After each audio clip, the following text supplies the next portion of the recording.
What would be a practical approach for developing your shadow? Well, that's a good one. Let's do a little review of Jungian psychology. The first thing is, if you want to know about this, the proper source is Carl Jung's Collected Works, Volume 9. Volume 9, and there's two parts to Volume 9, A and B, published as separate texts. And Volume 9 is called Archetypes of the Collective Unconscious. And the other one is called Ion. But in Archetypes of the Collective Unconscious, there's a good discussion of the persona and the shadow. And the persona, you could say, is a good way of thinking about it. You know, you watch all those rom-coms where there's always kind of a beta male guy who's being real friendly and always failing miserably with the women because basically he's lying to himself and to them. He's a persona. And a persona is the face that you show to the world when you're trying to pretend and to convince yourself and others that you're, I would say, harmless, but we could say a good person. But a good person isn't harmless. A good person is capable of, well, maybe a good person is capable of anything, but is willing to hold that in abeyance. I read this interesting commentary a little while ago on a statement by Christ in the New Testament, and the statement generally interpreted is that the meek shall inherit the earth, but I was looking up the multiple translations of the word meek, and meek is actually derived from a Greek word, of course, because the Bible, at least some of the original forms of the Bible, were in Greek. And that word didn't exactly mean meek. It meant something like those who have weapons and the ability to use them, but determined to keep them sheathed, will inherit the world. And that means that people who are capable of force, let's say, but decide not to use it, are in the proper moral position. And Nietzsche commented on that a fair bit too. You know, he thought of most morality as cowardice, not because morality itself was cowardice, but because most people who are cowards disguise their cowardice as morality, and they claim that their harmlessness, which is actually a consequence of their fear and inability to be harmful, say, or to be dangerous, is actually a sign of their moral integrity. And that's a really bad idea.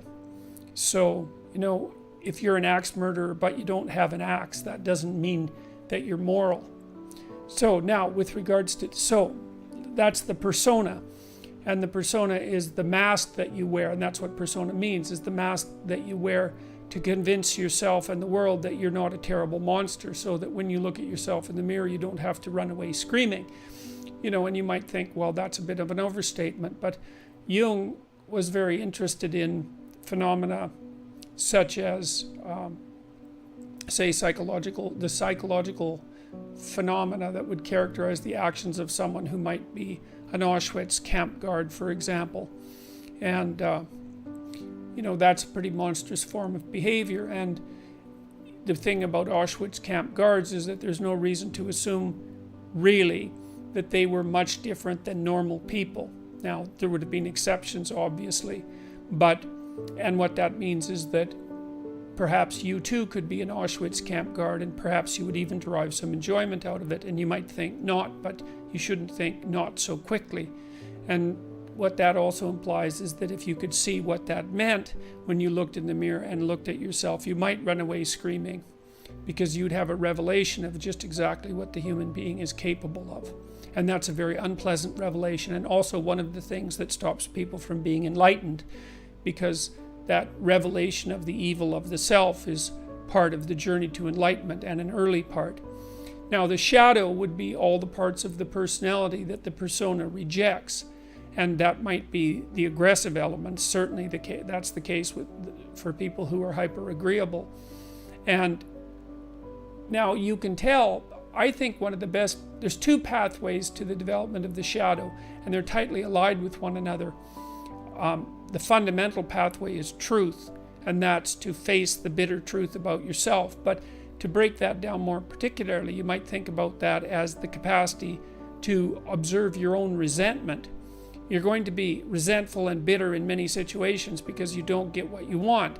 And if you watch that resentment and bitterness, you'll see that it produces fantasies that can be unbelievably dark. And that can be very frightening, and you might not want to admit to yourself that you're actually capable of having fantasies like that, or impulses like that, or aggressive feelings like that.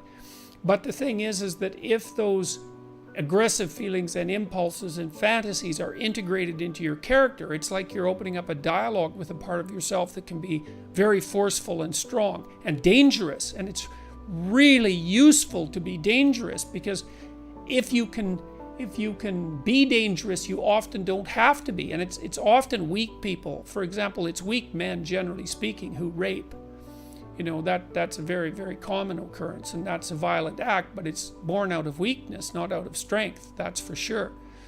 And so, anyways, you attend to your resentment honestly, and you observe yourself and what you're actually like. You got to pay attention as if you don't know yourself, as if you might harbor hidden devils, and then maybe they'll emerge. Now, Jung also felt that sort of embedded inside the shadow were the contrasexual tendencies. And so, for example, sometimes you see people who are well-developed, men, let's say, and we can also talk about women in this regard.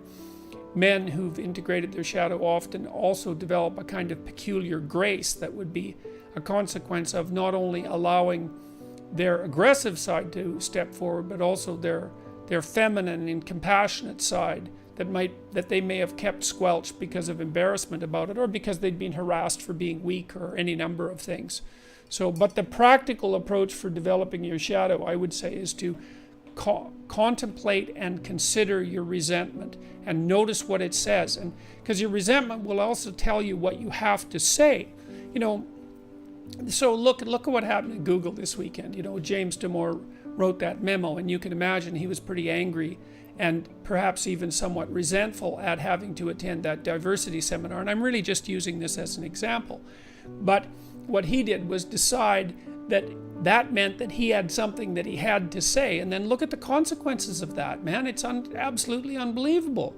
And so, if you're feeling oppressed at work, or you're oppressed in your life, or you're oppressing yourself, then you got to notice that you're feeling oppressed. Then you have to notice that you're feeling resentful and angry and bitter, and maybe even like Cain in the story of Cain and Abel, because Cain is sort of the archetypal bitter man.